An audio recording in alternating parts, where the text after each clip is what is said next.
L'ange est revenu. En venant chez la première personne qui était lépreux, il vient avec son apparence d'avant. Quand il est venu, auprès de lui, il est salué. Il dit, cher frère, je suis un voyageur. Là où je suis arrivé, là, il n'y a rien qui reste.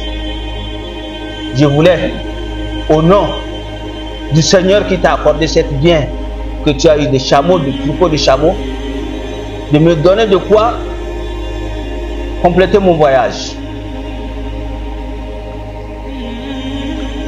Et il a commencé à citer, comme je l'ai dit, il dit, oh, mon frère, les impôts sont trop.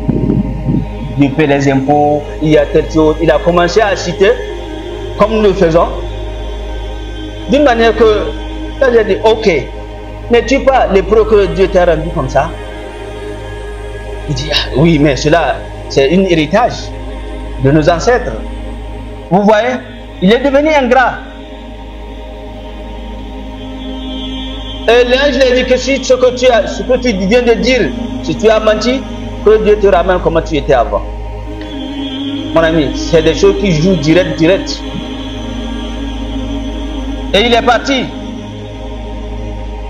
Et quand il est parti sur la troisième personne, l'aveugle, il est cité, il est dit comme ce qu'il a dit. Et l'aveugle a dit, ton voyage là, regarde tout ce troupeau là, ce que ça demande de prendre pour continuer ton voyage, il faut plusieurs comme ça aller. Et l'ange lui a dit, Dieu merci. Moi, il faut tenir tes biens. C'est une test que Dieu vous a testé pour voir qui serait remerciant, qui serait reconnaissant de cette grâce que Allah lui a accordée. Chers frères en islam, ça peut venir à nous tous, que nous sommes tous des musulmans. Il y a des gens qui viennent avec une apparence des fois, mais que tu sais que celui-là, seulement c'est un besogneux. Que si tu as de quoi le secourir, pour le secourir. Il y a parmi nos frères que vous connaissez ces temps-ci, surtout avec l'immigration qui est un peu partout, qui se déplacent, qui ont besoin de notre aide. Et que s'ils viennent, ne les citez pas vos impôts, ni vos factures d'eau, les factures de courant. Il n'a rien à voir avec cela. Toi, il faut l'accorder ce que tu peux le donner et avoir la grâce d'Allah subhanahu wa ta'ala. Que Allah nous accorde sa grâce.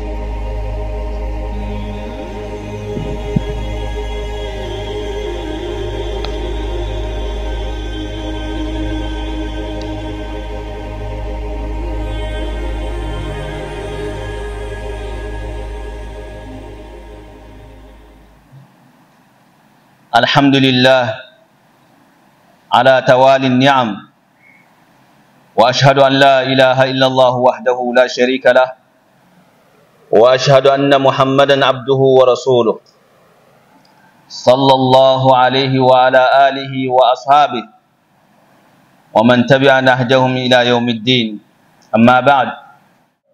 Taïb, chers frères en islam, en bref, louange à Allah, celui qui a promis à tous ceux qui remercient une grande augmentation. Nous attestons qu'il n'y a point de divinité en dehors d'Allah subhanahu wa ta'ala. Il est unique dans sa royauté. Il est le seul détenteur de tout pouvoir. Nous attestons également que notre saint et saint prophète est le prophète Mohammed. Que la paix et la bénédiction d'Allah soient sur lui et ses compagnons, et les membres de sa famille et tous ceux qui l'ont suivi sur la droite jusqu'au jour dernier. Chers frères en islam, on va se dire de craindre Allah subhanahu wa ta'ala. Et cela, c'est un conseil donné. C'est une doctrine que Allah nous a donné. De se conformer à cela. D'avoir la crainte d'Allah subhanahu wa ta'ala. Et cela a été enseigné par le prophète Muhammad. Alayhi salatu wa salam. Dans ses prédications. Et cela est ainsi aussi notre devoir de se rendre conforme à tous les enseignements du prophète Muhammad sallallahu alayhi wa sallam. Chers frères en islam, ça fait partie de notre devoir de remercier Allah subhanahu wa ta'ala pour une grâce qu'il nous a accordée. Sachez-vous que nous sommes la meilleure communauté que Allah a révélée. Sachez-vous que nous sommes les plus chanceux, que Allah a accordé une grande chance pour nous d'avoir fêté la fête d'hier et exercer tout ce qu'il y a à faire comme l'immolation et les consorts. Et parmi nous, il y a ceux qui voulaient aussi avoir cette chance, mais ils n'ont pas eu. Est-ce à cause de notre adoration? Est-ce à cause de notre bien? Est-ce à cause de notre connaissance que Allah nous a gardé jusqu'à ce jour? On va se dire non. Chers frères en islam, c'est une grâce que Allah nous a accordée qui mérite d'être remerciée. Chers frères en islam, sans toutefois oublier que bien sûr nous sommes tous des musulmans, que c'était notre devoir d'immoler, mais parmi nous, il y a ceux qui n'ont pas eu la chance de le faire. Est-ce ne sont pas-ils des musulmans? Est-ce ne sont pas-ils des croyants?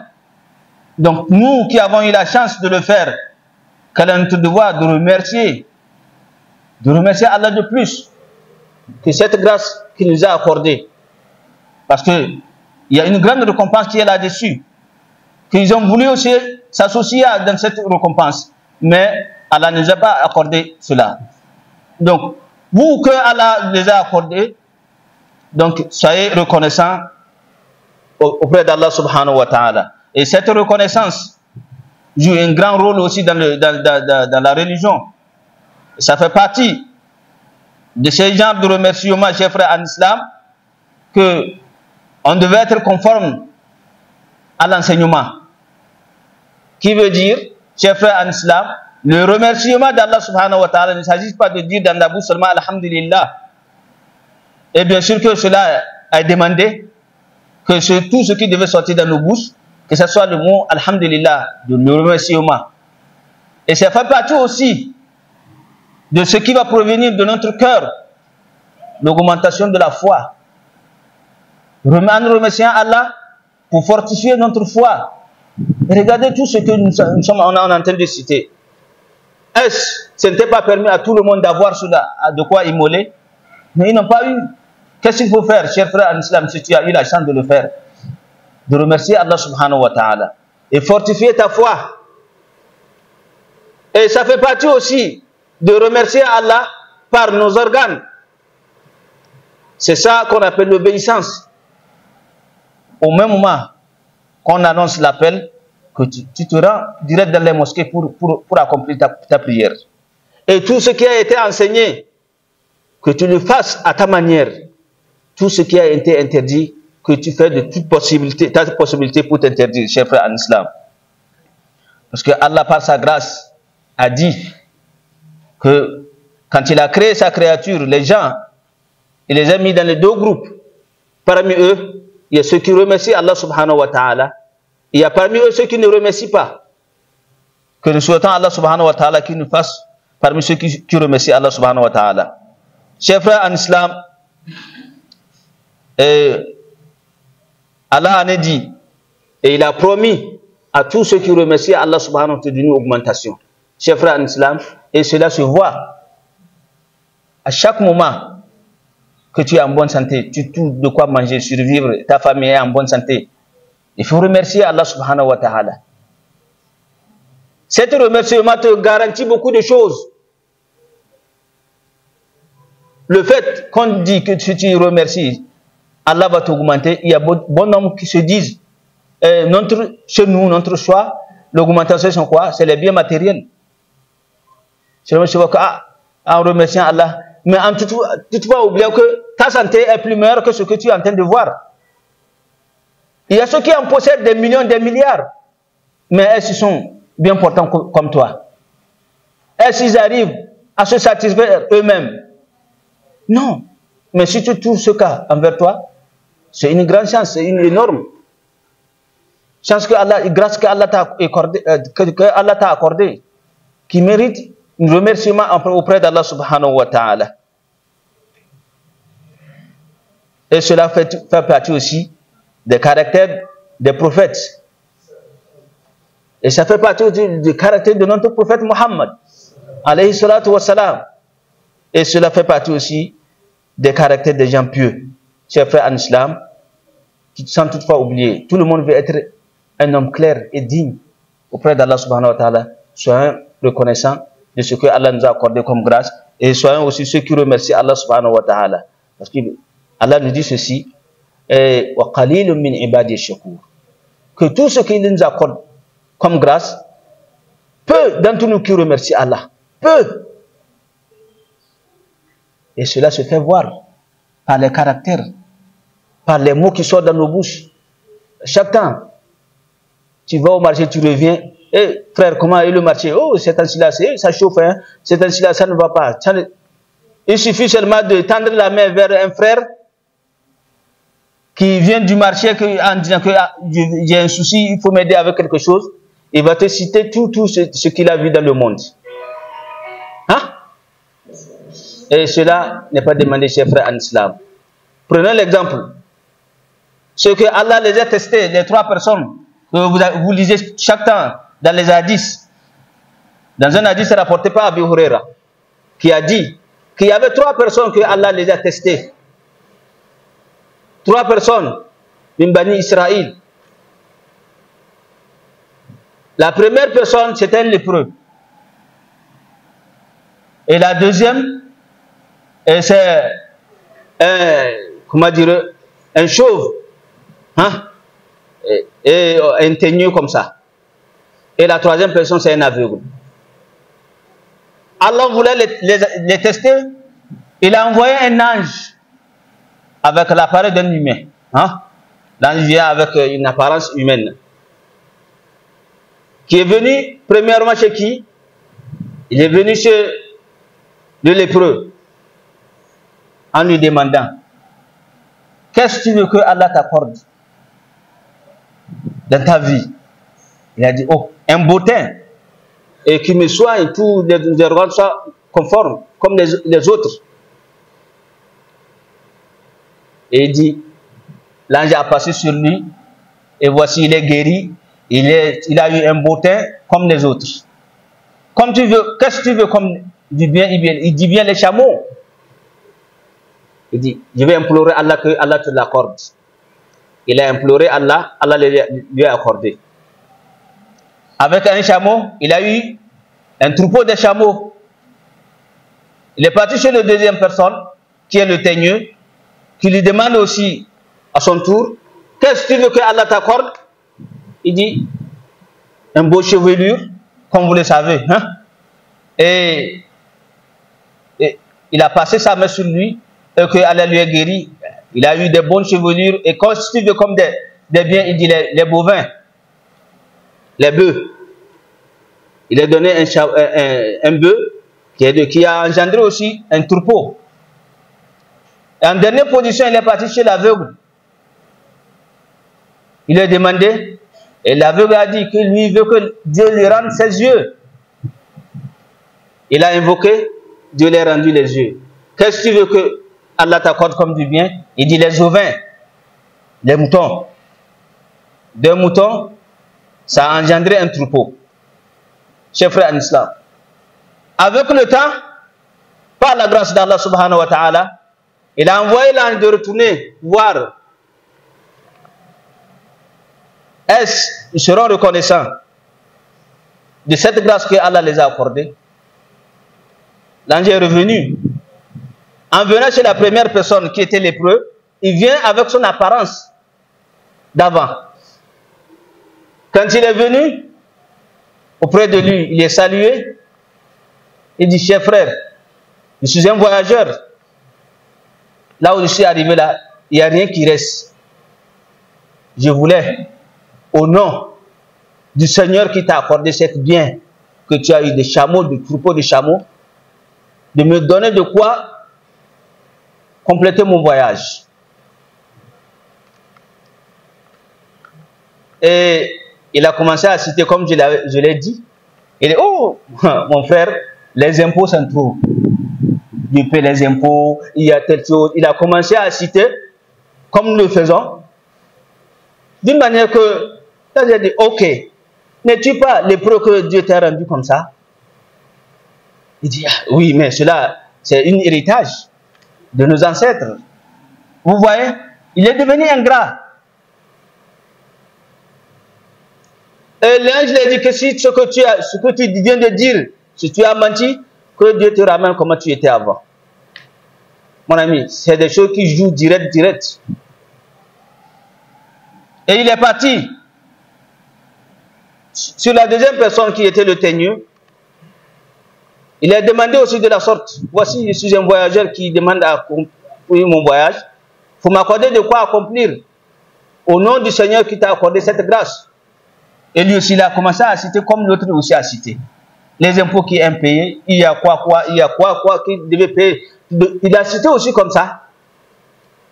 Et l'ange lui a demandé, est-ce n'es-tu pas teigneux, que Dieu t'a donné une bonne chevelure? Est-ce n'es-tu pas maigre et pauvre, que Dieu t'a accordé cette grâce? Non, cela, c'est un héritage des ancêtres, mon ami. Laisse pour toi. Vous voyez? Et l'ange dit encore, si ce que tu viens de dire, si tu as menti, que Dieu te ramène comment tu étais. Et quand il est parti sur la troisième personne, l'aveugle, il est cité, il est dit comme ce qu'il a dit. Et l'aveugle est dit, ton voyage là, regarde tout ce troupeau là, ce que ça demande de prendre pour continuer ton voyage, il faut piger comme ça, aller. Et l'ange lui a dit, Dieu merci. Moi, il faut tenir tes biens. C'est une test que Dieu vous a testé pour voir qui serait remerciant, qui serait reconnaissant de cette grâce qu'Allah lui a accordée. Chers frères en islam, ça peut venir à nous tous, que nous sommes tous des musulmans. Il y a des gens qui viennent avec une apparence des fois maigre, que tu sais que celui-là, seulement c'est un besogneux. Que si tu as de quoi le secourir, il faut le secourir. Il y a parmi nos frères que vous connaissez ces temps-ci, surtout avec l'immigration qui est un peu partout, qui se déplacent, qui ont besoin de notre aide. Et que s'ils viennent, ne les citez pas vos impôts, ni vos factures d'eau, les factures de courant. Il n'a rien à voir avec cela. Toi, il faut l'accorder ce que tu peux le donner et avoir la grâce d'Allah subhanahu wa ta'ala. Que Allah nous accorde sa grâce. Allahumma izal islam wal muslimin, wa adil al-shirka wal mushrikin, wa dammir Allahumma a'da ad-din, wa ahmi hawzat al-islam wal muslimin, bi rahmatika ya hayyakum ya rabbal alamin. ربنا ظلمنا أنفسنا وإن لم تغفر لنا وترحمنا لنكونن من الخاسرين ربنا آتنا في الدنيا حسنة وفي الآخرة حسنة وقنا عذاب النار. Chers frères en islam, il y a quelque chose que on devait toutefois se rappeler. Au moment des sermons, si l'imam a commencé à faire le khutbah, c'est interdit fermement de parler, ni de faire un geste qui sort du sermon. On se comprend. Cela est interdit. Le prophète Mohammed alayhi salatu wa salam, a dit que toute personne, le fait de jubiler ou bien de tourner une pierre devant toi au moment du sermon, c'est la personne à s'amuser. C'est cet amusement aussi qui le fait aussi, qui n'a pas la récompense de cette khutbah. La récompense de la prière de Juma, et la personne n'a pas ça. Vous voyez? Donc c'est très dangereux que les appels, les gestes, tout geste qui mène à sortir de ce cas est interdit. Que Allah nous accorde son pardon, que Allah nous pardonne tous et nous favorise aussi de quoi survivre ici bas monde et avoir sa grâce le jour dernier. Rabbana atina fid dunya hasana wa fil akhirati hasana wa qina adhaban nar wa sallallahu ala nabina Muhammad wa ala alihi wa sahbihi al-akhyar wa sallim tasliman kathira. Et sans toutefois oublier, chers frères en islam, nous sommes dans ces périodes-là que tout le monde a besoin d'invoquer Allah subhanahu wa ta'ala pour notre pays. Hein? La paix. Que la paix règne dans notre pays. Et surtout dans notre localité. Ici, dans le savane. Donc que Allah nous garde en paix. Et il fait régner aussi la paix aussi dans notre localité. Et ceux qui luttent pour que la paix règne dans notre localité aussi, que Allah aussi les protège, que Allah les protège, que Allah nous accorde de sa grâce et nous accorde son pardon. ربنا آتنا في الدنيا حسنة وفي الآخرة حسنة وقنا عذاب النار وقوموا إلى صلاتكم يرحمكم الله.